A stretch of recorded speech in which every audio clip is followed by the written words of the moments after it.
Hello, my name is Reverend Dr. May Elise Cannon. Today is day 23 since the catastrophic attacks from Hamas in South Israel and the bombing campaign on Gaza. Today is October 29th, Sunday, October 29th. I have a lot of updates today because communications were turned off for much of the weekend. A lot of details and things couldn't be reported. In addition to that, a lot's happened. I would say the most important thing, if you are American, please, please, please call on your elected officials for a ceasefire. It is fundamentally in the best interest of Israel and of Palestinians. There are 2 million people in Gaza who are cut off from water and basic humanitarian needs.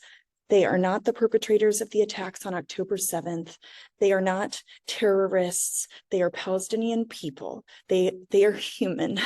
And so I just would beg you, if you're American, please, please call for a ceasefire. Tell your friends to call for a ceasefire. Social advocacy and political advocacy are some of the greatest tools we can take in this moment. And I've heard from some of our Palestinian friends and Jewish friends that you're watching this. And for our Palestinian friends, I would say, please don't give up hope. Please don't be in despair. I know that many of our friends in the West Bank have said we just feel ignored or we feel forgotten, and you are not. I am praying. I know so many people are praying. There is so much love for our brothers and sisters in Christ, for the Palestinian community, and the same for Jewish friends, and even for people we don't know. There is so much suffering and so much tragedy and so much grief. And so I've been speaking. I've done 5 events in the last 48 hours. And I've been challenging people to reach out to synagogues, nearby, and to reach out to rabbis and Jewish friends, that this is a moment of grief for the Jewish people. And at the same time, we need to call for an end to violence, that violence is not going to bring security. And so that's what we're calling for at Churches for Middle East Peace. I'd encourage you to support our work. Now, I just want to give some facts and some updates. And this is a combination of news from the weekend. So I'll say over the last 24 hours, but it could have happened Saturday or Sunday. And of course, with the time differences, it might be 24 hours from when it was written, in Haaretz or one of the news sources. A lot of this is from news. A lot of this is from UNRWA and from OSHA. We use multiple sources to get these facts and statistics. The big news is that Israel announced they have started the second phase of the war. And so over the last 24 to 48 hours, large Israeli ground forces have operated inside of the Gaza Strip. And the Israeli Defense Forces spokesperson said that the ground operation would expand and that Israel's Air Force had attacked over 450 Hamas targets across Gaza. And I just want to make note, our big concern is the disproportionate effect on civilians. I got a text this morning from Gaza saying that the Al-Quds hospital, again, was being called to evacuate. And so I haven't heard news if it had been attacked or not yet. And so those are things we're paying attention to, that international law, that hospitals are protected, that civilians are protected. The war cabinet minister in Israel, Benny Gantz, said, alongside the return of hostages, that the war aim is to change the reality in the South. Assuming he means eradicating Hamas, they've been consistent that that is their aim, but also vis-a-vis the North, enemies in the North, meaning Hezbollah. There was a big scandal. Netanyahu tweeted on Sunday and pinned blame on Israel's security chiefs for the onslaught of October 7th. He accepted no responsibility, but there was a furious backlash. And the war cabinet, his own political circles, he deleted his tweet.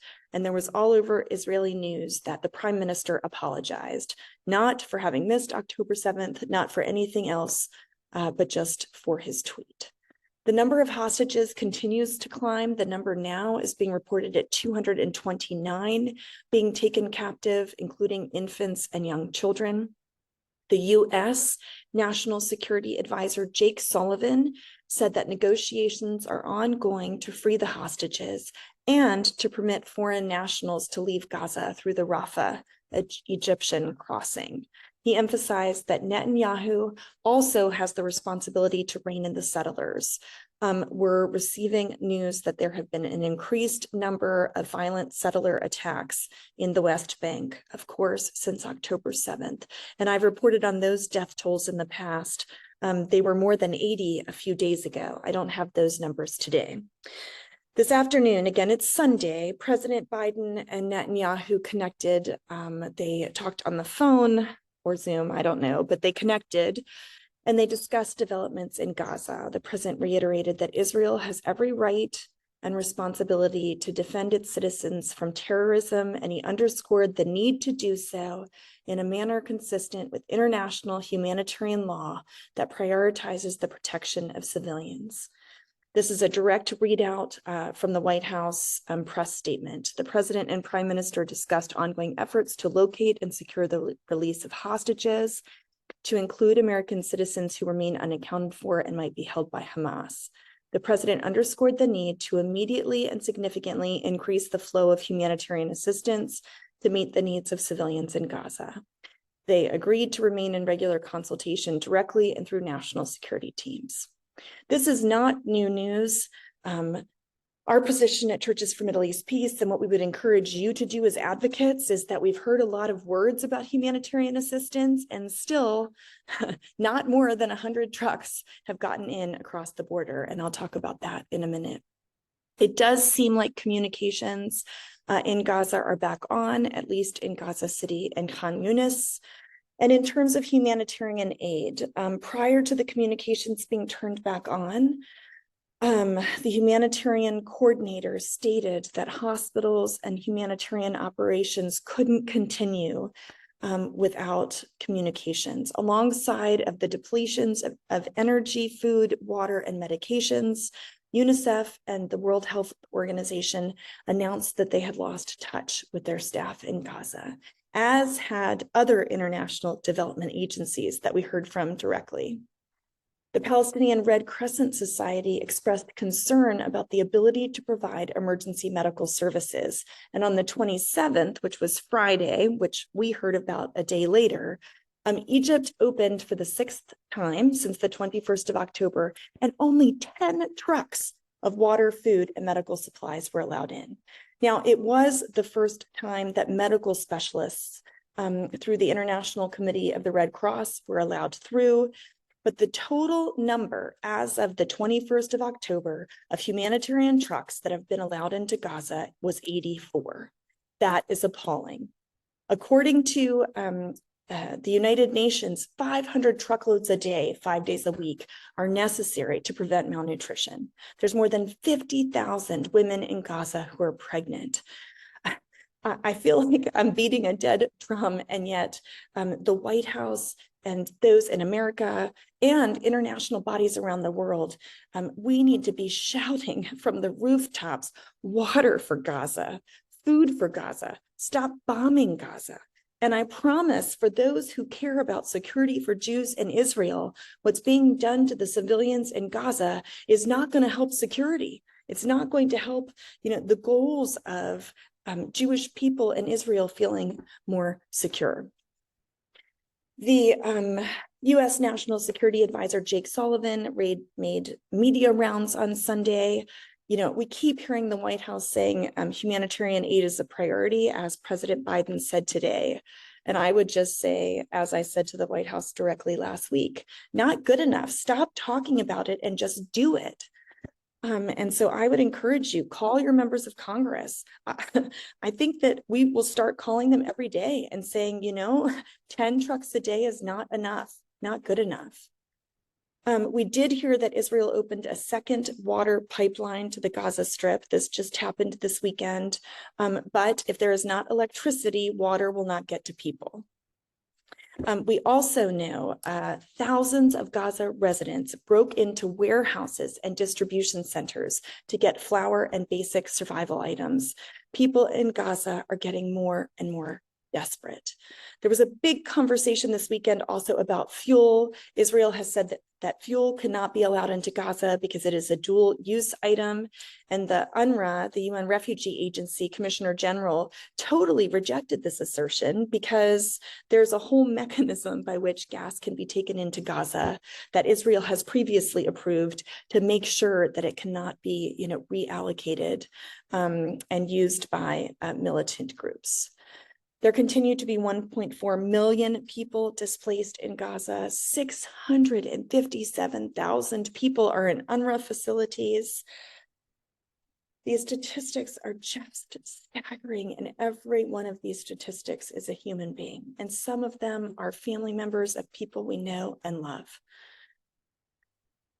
Beyond the humanitarian realities, some reports have said that things slowed down on the north border between Israel and Hezbollah. Other reports have said that there continue to be rocket barrages. It seems like things have not changed significantly in that regard. The International Criminal Court prosecutor Karim Khan visited the Rafah crossing and has accused both Israel and Hamas of violating international law. So the ICC is conducting active investigations. The death toll today surpassed 8,000 people in Gaza. And according to the health ministry in Gaza, which is Hamas control, the number of children is 3,342 children since the start of the war. On the Israeli side, 3 people were injured in a rocket hit that hit a residential building in Tel Aviv, and the total death toll is still at 1,400, according to Israeli authorities. The U.S. Congress this week will be considering a bill aimed at providing $14 billion in emergency military assistance to Israel. And this weekend, I wanted to be sure to make note, in New York City, thousands marched from Brooklyn through Manhattan on Saturday, and the language that they're using is to end a genocide, calling for an intifada revolution. Leading the march was a group holding a banner that read, "By any means necessary." This is a direct report from the news, so these are not my words. There were a lot of, in addition, major pro-Palestinian protests across Europe, in Turkey. Hundreds of thousands of people, is what we hear or what we read, marched in London in a pro-Palestinian rally. And so we're seeing news of increased unrest around the world calling for an end to Gaza. And one of the things we've been talking about at Churches for Middle East Peace, many of our people are involved in prayer vigils. In Israel, we heard that it is considered an act of incitement for an Israeli or a Palestinian to say, we stand with Israelis and we stand with Palestinians. And so we're encouraging people, call for an end to the war, call for demilitarization, call for a ceasefire, call for water for Gaza. We have to find a third way. And some of the protests we're seeing are using very, very hateful words. Some of the protests are absolutely anti-Semitic. And so friends, please, the work we have to do within ourselves. I am so angry. Someone said to me today, all you're doing, May, is yelling. I've been speaking to all these groups and I'm yelling at everybody. And I'm so angry, And I think the work we have to do within ourselves is to allow our hearts to be broken and to say we're going to work for peace, we're going to advocate for justice, and as we do so, may we do no harm. May we allow the love of God to work within us and to take the hatred right out of us. May we reach across divides. May we reach across divides even to those who hate us. And as we're seeking for an end to this war, and as we're desperately doing everything we can to bring an end to the atrocities on the civilians in Gaza, calling for the release of hostages, as we're doing all that we can, may we do so inspired by love and not by hatred. May we do so out of a centeredness and not out of, a violence, compelled by anger. So may God give us strength.